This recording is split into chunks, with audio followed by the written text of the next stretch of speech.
What is up, guys, and welcome back to the channel. So today I'm going to be ranking all of the Flash's Season 8 episodes so far.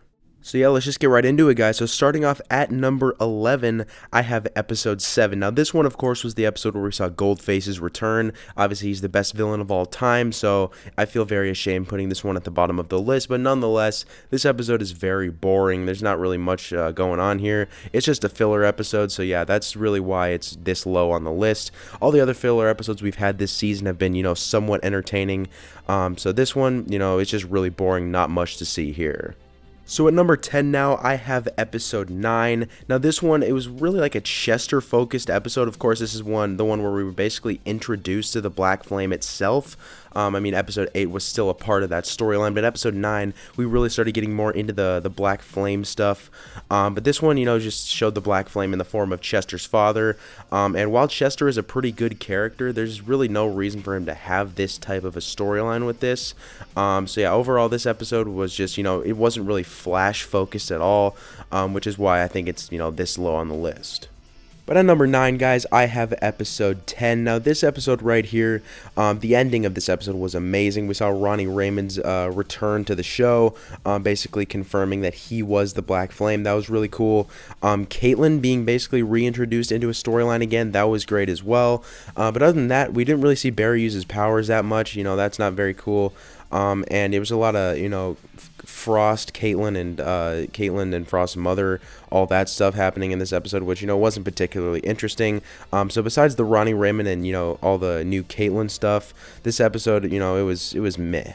Now at number 8, I have episode 6. Now this episode right here was, of course, where Bart and Nora time traveled back to while Barry was in his coma from being struck by lightning, or before he became the Flash.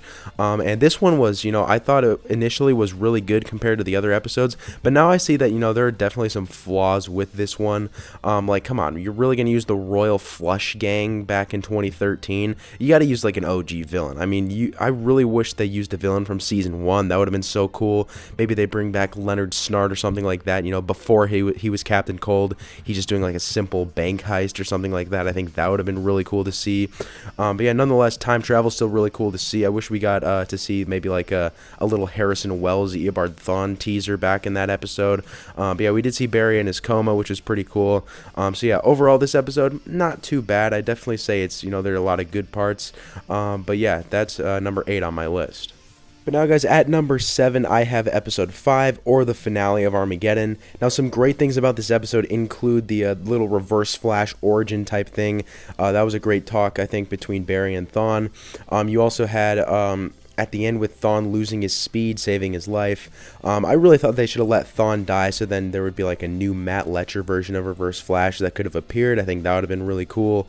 But yeah, nonetheless, this episode, besides like the Thawne and Barry stuff, was overall kind of boring. I really wasn't into it. Despero was easily defeated. But yeah, there's still the gold boots. There was still, as I said before, the Thawne origin story. So overall, this episode wasn't too bad. It was definitely enjoyable, and it was definitely a lot better if you were going to compare it to something like the finale of like the Forces storyline or something like that.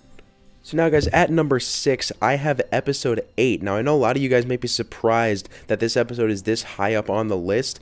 Of course, this is the one where the season 4 Fire Metal returned. And the reason this one's so high on my list is because there were so many callbacks to season 1. We had so many callbacks of Henry Allen, or, Barry Allen's father. We had some great Barry and Joe talks like we used to have in earlier seasons. I think this episode was just great. I didn't think I would actually like this season 4 Fire Metal return. But when they revealed that he was, he didn't want to be taken away from his son, just like Barry's father was taken away from Barry, that was just such a chilling part of the episode. So I think that was amazing.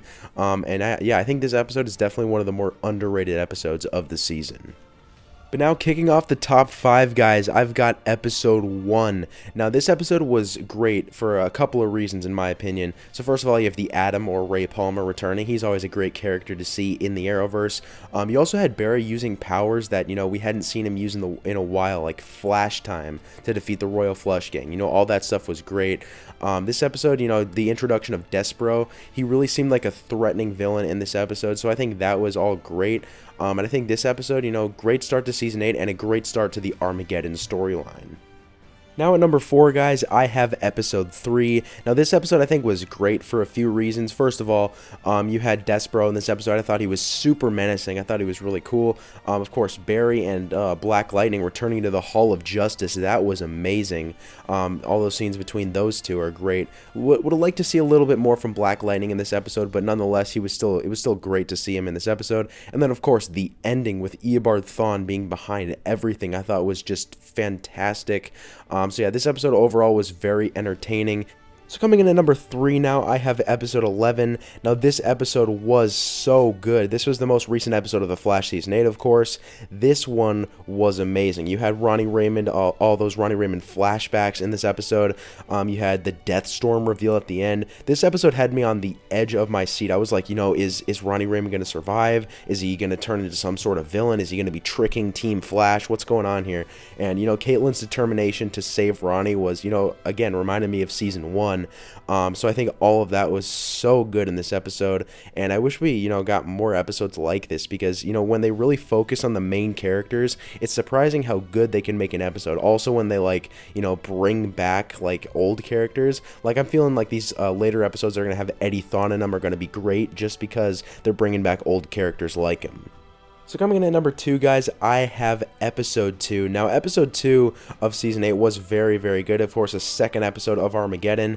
In this one, Barry, everything goes wrong for Barry. He loses his job. He loses, Star Labs. He loses all that stuff. And, all this stuff about Barry becoming a villain in the future is starting to come true, like Despero said in episode 1. And then, of course, toward the end, we hear about Joe dying, and he had no idea that happened. That was such a, shocking scene, and that really made the episode amazing. So I really like this episode, and I know a lot of you guys probably have this one at number 1. And yeah, you guys could definitely make a case for this one being at number 1.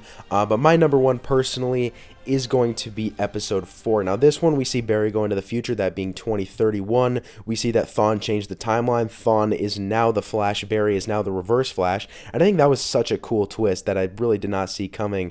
So I really enjoyed this episode. Of course, there's all the weird BS in this episode, like the why don't you love stuff. But I think the the Thawne and Barry storyline far outweighs the bad things of this episode. So I think overall that was very, very good. And yeah, that's why episode 4 is my number 1 for my Flash Season 8 episodes ranked. But anyways, I'd say that's about it, guys. Thanks for watching. Make sure to comment your thoughts on this video down below, as well as your own list of your guys' Flash Season 8 episodes ranked. I'm really interested to see where you guys rank episode 11, episode 2, episode 4, because those 3 are definitely, I'd say, the best, but they are also a bit controversial. So make sure you guys comment your lists on all that down below, and I'll see you guys in the next video.